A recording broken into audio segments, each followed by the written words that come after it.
ಸ್ವಗೃಹೇ ಪೂಜ್ಯತೆ ಮೂರ್ಖಃ ಸ್ವಗ್ರಾಮೇ ಪೂಜ್ಯತೆ ಪ್ರಭುಃ ಸ್ವರಾಷ್ಟ್ರೇ ಪೂಜ್ಯತೆ ರಾಜ ವಿದ್ವಾನ್ ಸರ್ವತ್ರ ಪೂಜ್ಯತೆ.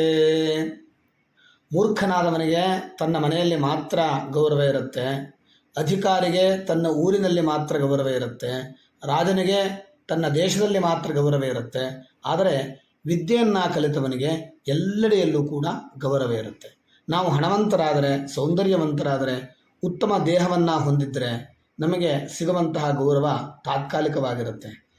ಹಾಗೆ ಮೂರ್ಖರಾಗಿದ್ದರೆ ತಮ್ಮ ಮನೆಯಲ್ಲಿ ಮಾತ್ರ ಅವರಿಗೆ ಗೌರವ ಸಿಗುತ್ತೆ. ಅಧಿಕಾರಿಯಾಗಿದ್ದರೆ ಆ ಗ್ರಾಮದಲ್ಲಿ, ರಾಜನಾಗಿದ್ದರೆ ಆ ದೇಶದಲ್ಲಿ ಮಾತ್ರ ಗೌರವ ಸಿಗುತ್ತೆ. ಆದರೆ ವಿದ್ಯಾವಂತನಾದರೆ ನಮ್ಮ ದೇಶದಲ್ಲೂ ಗೌರವ ಸಿಗುತ್ತೆ, ಪರದೇಶಕ್ಕೆ ಹೋದರೂ ಕೂಡ ನಮಗೆ ಗೌರವ ಸಿಗುತ್ತೆ. ಹಾಗಾಗಿ ಹಣಕ್ಕಿಂತ ಅಧಿಕಾರಕ್ಕಿಂತ ವಿದ್ಯೆಯೇ ಹೆಚ್ಚು ಮಹತ್ವವನ್ನು ಪಡೆದುಕೊಳ್ಳುತ್ತೆ. ಹಾಗಾಗಿ ವಿದ್ಯಾವಂತರಾಗಬೇಕು.